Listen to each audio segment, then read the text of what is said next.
So here's a question that I like to ask myself. Am I too trusting? Am I a bit gullible? Is this because I'm autistic? Who knows? Hello, I'm Zoe. Welcome to my channel, Autistic Nana. So I do ask myself, am I gullible? Or is this because I'm autistic? And I don't know. Well, things I'm talking about are, I believe in UFOs. I believe there are aliens visiting our planet. I believe in the Sasquatch or the Bigfoot. I believe in the Loch Ness Monster. I believe in the Loch Ness Monster because it makes me happy to think there's a Loch Ness Monster.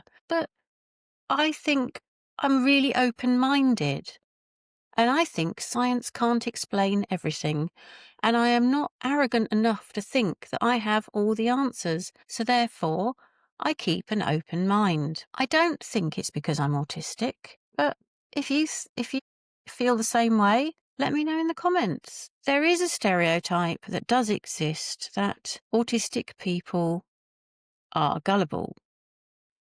It can be down to the fact that autistic people often communicate literally. I communicate literally, and I therefore assume other people are communicating literally with me, and therefore I believe the things they tell me. I think people are speaking factually and honestly to me because that's how I communicate. So that can lead to me taking statements at face value. I can miss hidden motives, I can believe lies, and I can miss sarcasm. Believing someone's stated intentions instead of reading between the lines is just my default mode because I don't get hints. So although I may feel like I'm being gullible, it's just that I trust that there's an honesty to what people are saying to me. Another difficulty that I have that is because I'm autistic is social inference, subtexts. I don't always get that. If there's a tone, if it's an obvious tone, I'll get it. If someone's really using a sarcastic voice, for example, I would get it. If there's an implicit message, don't know. Social rules can be a bit hit and miss. And hidden contracts, I don't know if I would pick up on things like that at all. I mean, I can only speak for myself, but yeah, I don't know if I would notice any of those things. I don't know if I notice body language at all. So that could be an issue. Social masking and people pleasing is a default setting that I rely on because I was told be polite. I was told don't make a fuss. And therefore that just becomes how you get by in life. And I mean, that can look like you're being gullible, but I absolutely hate confrontation. So quite often I'll just keep quiet just to avoid confrontation. I'll never stick up for myself. Well, very rarely. When you've spent your life being misunderstood and people say that you're wrong or you're being weird or you've misread something, you then doubt your own instincts, don't you? So it makes it easier for people to exploit you. And this is, again, it's not really being gullible. It's just being used, I suppose, in a way, isn't it?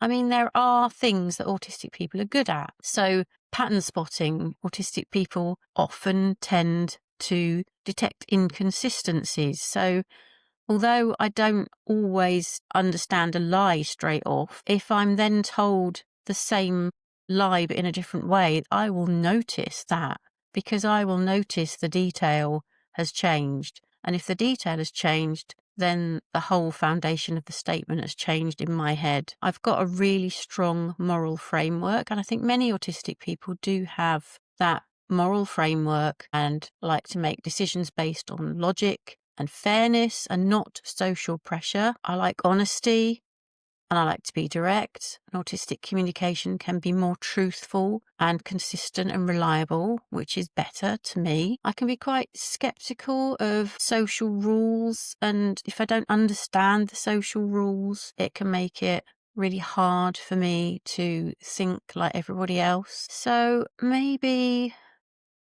it is, again, it's just being different.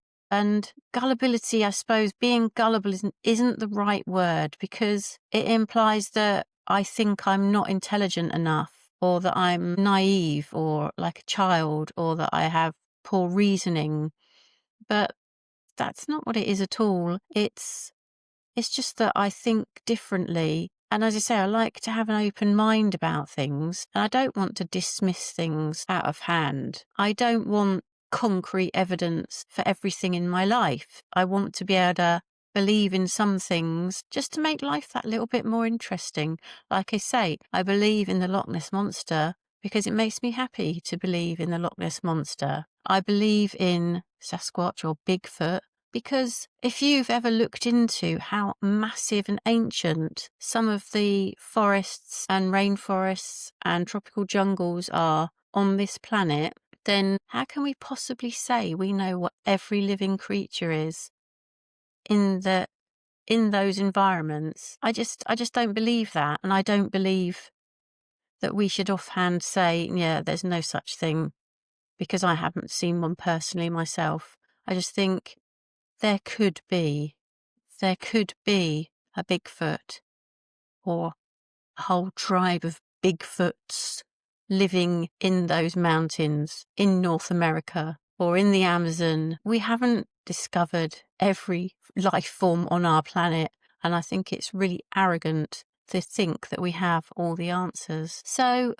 in conclusion, I'm probably not gullible. I think I can be maybe lied to and manipulated, and in a way, I do like to have this childlike fascination with the world around me and the things that are in it. And I do accept that I don't know everything. And I think that's a good thing. I think people that think they have all the answers are deluding themselves. So there's nothing wrong with me believing in the Loch Ness Monster. And there's nothing wrong in me trusting people when I first meet them. But maybe it's just me. Anyway, thanks for listening to my rambling musings today. Let me know what you think in the comments. Goodbye.